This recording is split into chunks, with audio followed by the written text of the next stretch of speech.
mostly sunny. Highs in the up.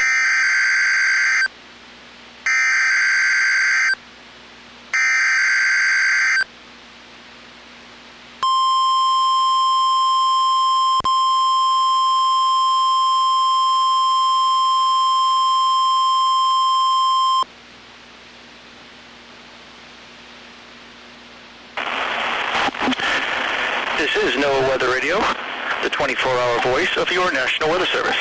The preceding signal was a test of the public warning and alarm for transmitters in the Florida listening area originating from Ruskin, Florida.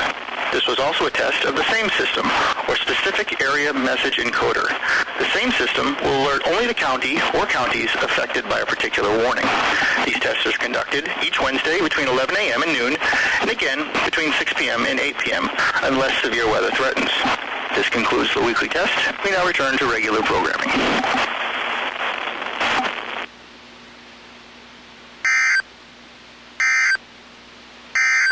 Synopsis. A deep low